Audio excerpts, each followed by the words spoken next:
Hey everyone, welcome back. Today I'm showing you how to pin and unpin contacts in Messages on your iPhone. Let's jump right in.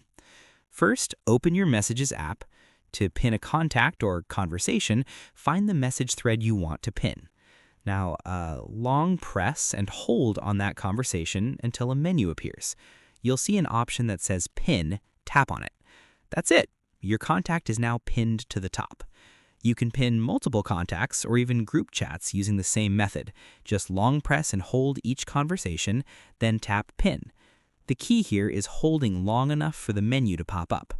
Now, to unpin a conversation, simply long press and hold on the pinned contact again. This time, you'll see Unpin, tap it, and the conversation moves back to your regular message list. And that's how you organize your iPhone messages by pinning and unpinning important contacts. Keep your most used conversations at the top for quick access. If this tutorial helped you, hit the like button and subscribe for more iPhone tips and iOS tutorials. Thanks for watching.